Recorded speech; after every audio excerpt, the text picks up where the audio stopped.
it seems that politicians don't understand or just want to push their own agenda and are very hard on cryptocurrencies, like on Bitcoin and others, even more on others, interestingly, because they said proof of work is okay, but everything else not. So in general, what do you think about regulation? Are Bitcoin developers actually programming regulation away, like that we don't care about it? What is the future here? I don't think it's that we don't care about it. I think what's happening is that the battle between regulators and innovators is asymmetric. The regulators, in order to write regulation that actually affects this technology, need to at least somewhat understand how this technology works, and then write a regulation to that understanding. And then they have to lobby and get it through Congress and get it signed, and that's just one country, and then they have to persuade other countries to do it. And this takes years.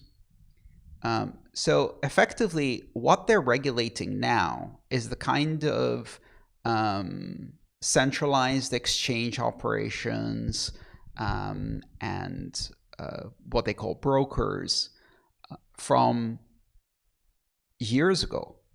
And they're only now passing this law, and it's not clear how they're going to use it and what policies they're going to put around it. But the thing is, the technology has already moved on. It's moved on tremendously fast with all of these decentralized exchanges and second layer networks and new zero knowledge proof research and all of this research into anonymity and privacy technologies. So while they're regulating what they think it is,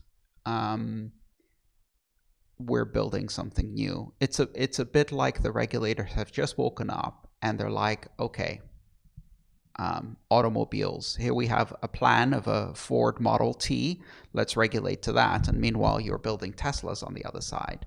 And they're like, it can't have more than 8 cylinders. Oh, great. The Tesla has no cylinders. How do you regulate that?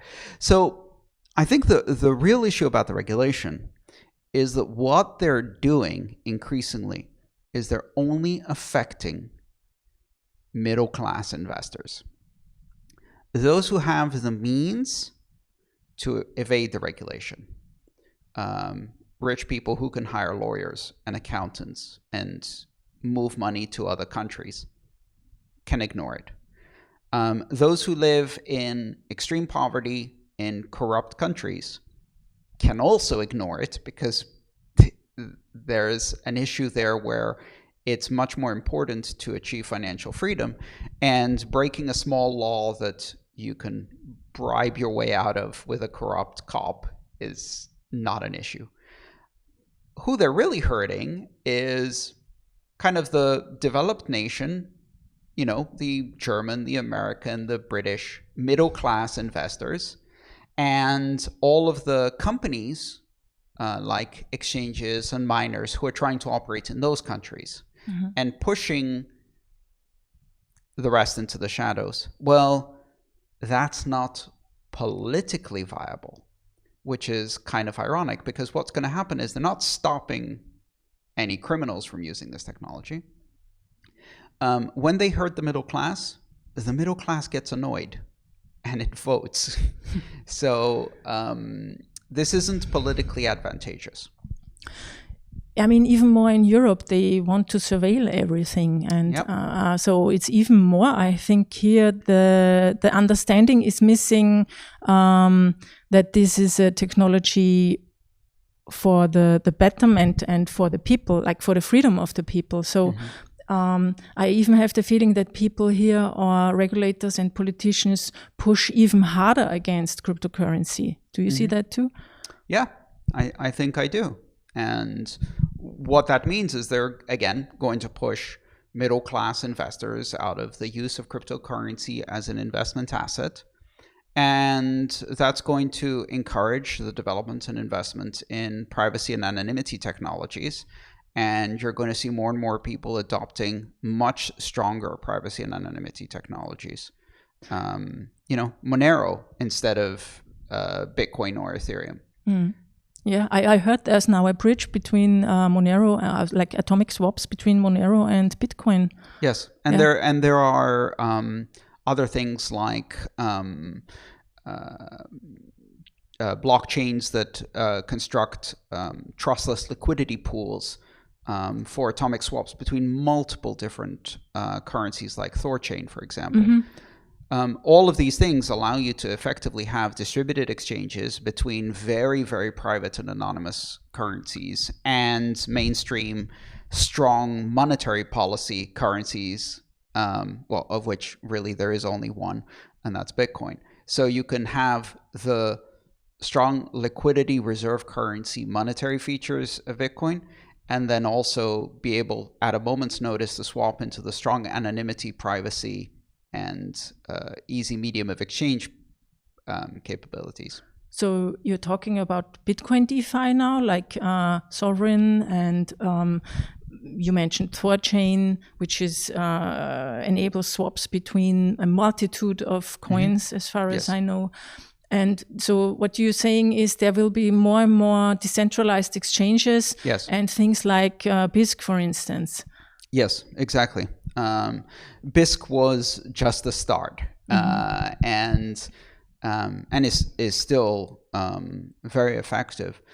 What we're seeing is even more decentralized options and a variety of options. So by the time they figure out how to attack one of these, a completely different one pops up, and they become harder and harder and harder to write regulations against.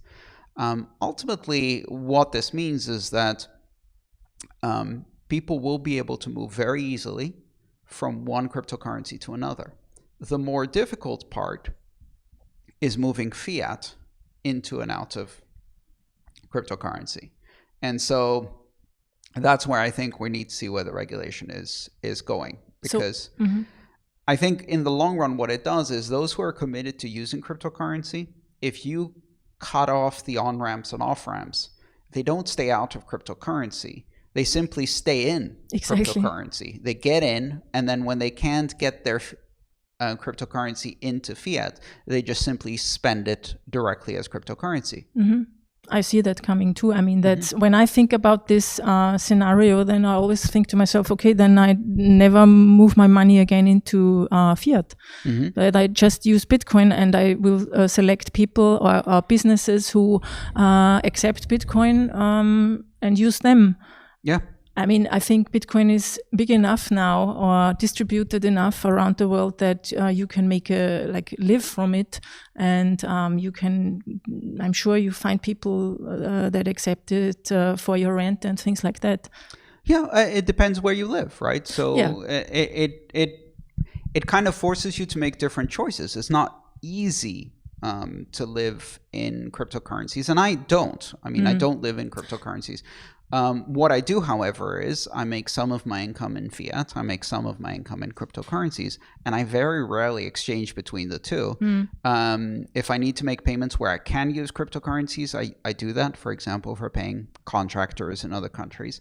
And for all of the things that I can't pay with cryptocurrencies, I pay with fiat. And to me, that gives me a lot of flexibility. It's a bit more complicated. My accountant costs a lot of money. But again, as I said before, that means that the people who can afford accountants can do this more easily. And the middle class who can't basically get shut out of this opportunity. Now, speaking of the middle class and the upper class, I would be interested in your opinion on the fact that Blackrock is now investing in Bitcoin mining. Isn't that a bit weird? I know Bitcoin is an open and neutral technology where everyone can participate, but isn't that exactly, are these not the kind of organizations and financial monsters in a way that we didn't want to interact with anymore? Yes, they are, but they're interacting with Bitcoin on our terms. We're not interacting with them on their terms. They're now playing in our financial turf. under the rules of consensus, not under the rules of banking. For them, this is a very difficult position, because while they can't change the rule of consensus, the regulators can change the rules that they have to operate under very, very quickly. And especially for US-based companies, mining, in my opinion, is an activity that carries very, very high regulatory risk. Eventually, regulators are going to demand that miners remove transactions or censor transactions that they're going to mine, or start implementing various whitelists and blacklists, et cetera, et cetera. But the problem is that doesn't actually achieve anything. It doesn't change what happens in Bitcoin, because some other miner is just going to include those transactions. And they're going to start putting more and more and more pressure on US-based miners to do things that are effectively impossible to do. So I'm not worried about BlackRock playing in Bitcoin because they can't change Bitcoin, but BlackRock should be worried about playing in Bitcoin because the rules that they have to live with in the financial world can be changed by a 1% attack, not a 51% attack, not a 99% attack. To change Bitcoin rules, you need 99.9% consensus, or in the more recent voting, we saw 97% was enough to implement a new feature. But that's a soft fork.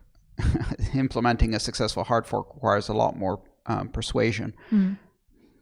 In the regulatory system, the 1% or even the 0.1% write the rules, write the laws, and then implement them on regulations. So that's not a comfortable position to be in.